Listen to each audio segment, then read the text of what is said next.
আসসালামু আলাইকুম। আজকে আপনাদের সাথে শেয়ার করব হাজব্যান্ডের হাতে বানানো স্পেশাল বোরহানি।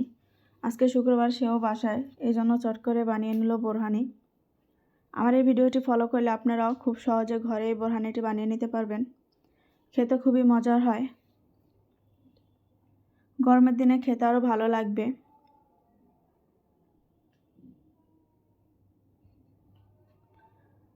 আশা করি ভিডিওটি সবার ভালো লাগবে। চলুন তবে শুরু করা যাক। প্রথমে একটা বাটিতে নিয়ে নিয়েছি ধনিয়া পাতা, কাঁচামরিচ। এখন শিলবাটা আমি এটাকে বেটে নেব। এর মধ্যে অ্যাড করে দেব সরিষা। এরপর একটা বলে নিয়ে নেব টক দই।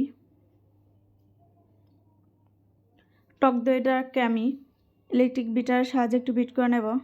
এরপর একটা বাটিতে নিয়ে নেব পুদিনা পাতা, লেবু, বেটে রাখা ধনিয়া, সরিষা, চিনি। এরপর পুদিনা পাতাকে বেটে নিয়েছি, লেবুর রসটাকে বের করে এখন দইয়ের মধ্যে দিয়ে একটু বিট করে নেব। দিয়ে দেব বেটে রাখা উপকরণগুলো। লিকুইড দুধ দিয়ে দেব, গুঁড়ো দুধ। এরপর দিয়ে দেব চিনি। দেখুন বিট করার পর তৈরি হয়ে গেল আজকের বোরহানি। এরপর ছেঁকে নেব। ছেঁকে নিয়েছি কারণ ভিতরে থাকা পাতাগুলো ছেঁকে পড়ে যাবে। দেখুন দেখতে যতটা সুন্দর হয়েছে, খেতেও কিন্তু ভারী মজা হয়েছে। এখন গ্লাসের মধ্যে ঢেলে নেব।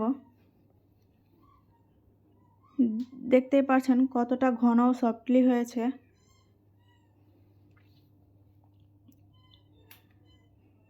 যারা আমার চ্যানেলটাকে সাবস্ক্রাইব করেনি, প্লিজ সাবস্ক্রাইব করে বেল বাটনে ক্লিক করে দেবেন নতুন ভিডিও নোটিফিকেশন পাওয়ার জন্য।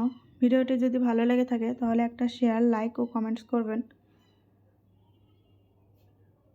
আশা করি ভালো থাকবেন সবাই। আল্লাহ হাফেজ।